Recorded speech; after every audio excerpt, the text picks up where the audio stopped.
So we just popped that salmon in the oven. It's got that beautiful spice crust on there.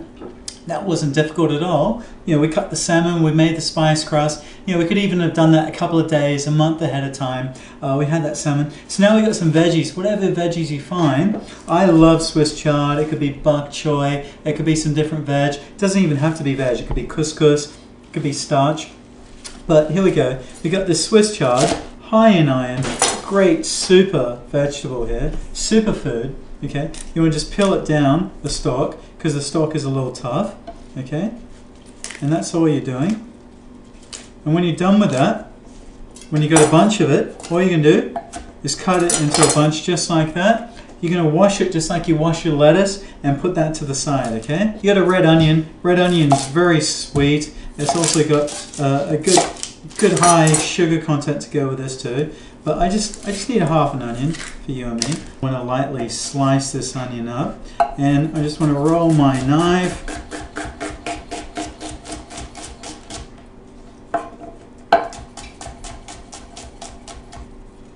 And there we go, we got this beautiful julienne onion, and we'll move that to the side. And then in this dish too, I'm going to use some corn, right? Just like we used some corn in that beautiful corn soup that we made not too long ago. I got some great corn here. I'm going to remove some of these outer fibers, and then I want to roll down the corn and just remove the kernels. You can, if you don't feel comfortable doing this, you can buy a bag of frozen corn too and do the exact same thing. So just roll your knife down and remove these corn kernels, right? Okay.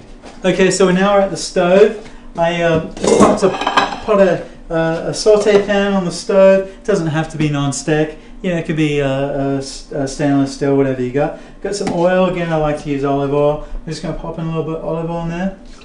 Okay.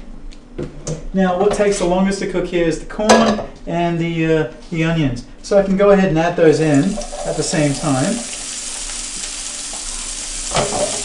Pan was already hot.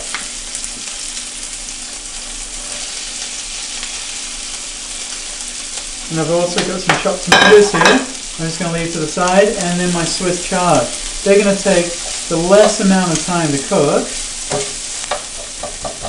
Breaking those onions up, making sure that they're all getting the oil and they're on the pan. Now I'm not going to touch them.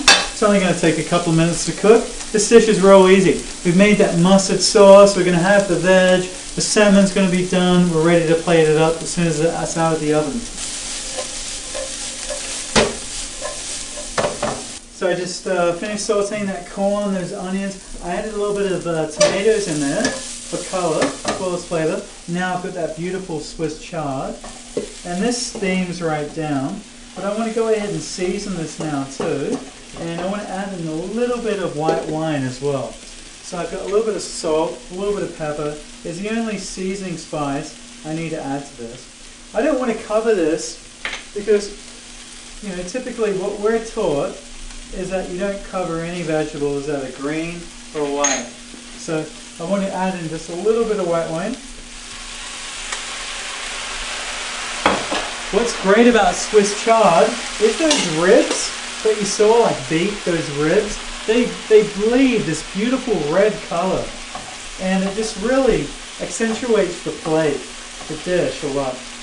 And that's going to start to steam down with that white wine. I just added in just a little bit of white wine. And I can add more in there too. I really love Swiss chard. I'm going to let that cook down a little bit more. And I'm going to check the fish from the oven, and we're going to be able to plate up this dish. Okay, so I'm checking this. It's been about 6-7 minutes. You see that white that starts to seep out of the salmon? That's that fat. And that tells you, and look at that. That just tells me right now that that temperature of that salmon is perfect. Medium rare, just the way salmon should be served every single time. Now, let's go ahead and dish up this dish, okay? Look at this, guys. Look at that beautiful flavor right there. It's like a succotash, you know? It's that corn, that sweet red onion, those tomatoes, those Swiss chard that's bleeding that flavor. We're going to put that on the bottom, that fish on top. We're going to drizzle some sauce on there, and it's going to be dynamite. So we got a little bit of veggies here.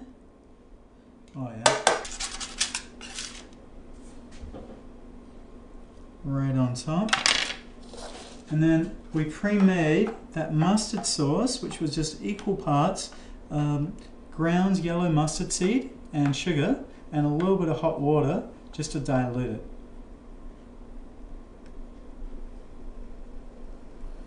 That is just great.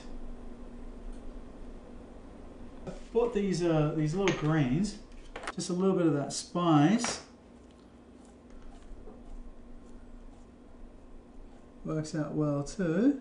Or a little bit of chopped chive or something. This isn't even necessary to go on top. Doesn't even have to be part of the dish, but I just got it right here. But there you go, voila. That is just a fun, great dish. That is a sugar baked spiced salmon, sauteed local greens. We got the chard, we got the corn, we got the red onion, we got that nice spicy mustard sauce there, and it just looks great. This is just a fun spicy dish. You've really got to taste these flavors here, because that fat, that salmon, those spicy flavors, a nice Pinot Noir, even a hearty Chardonnay works really well for this dish. Guys, thanks so much. I had a great time teaching you how to make this dish because I love this dish. I've cooked this at many restaurants I've been the chef at, and I can't wait for you to cook this one at home because it's going to blow you away. Thanks so much for joining me. Again, my name's Peter Edwards, and I'll see you again. Take care.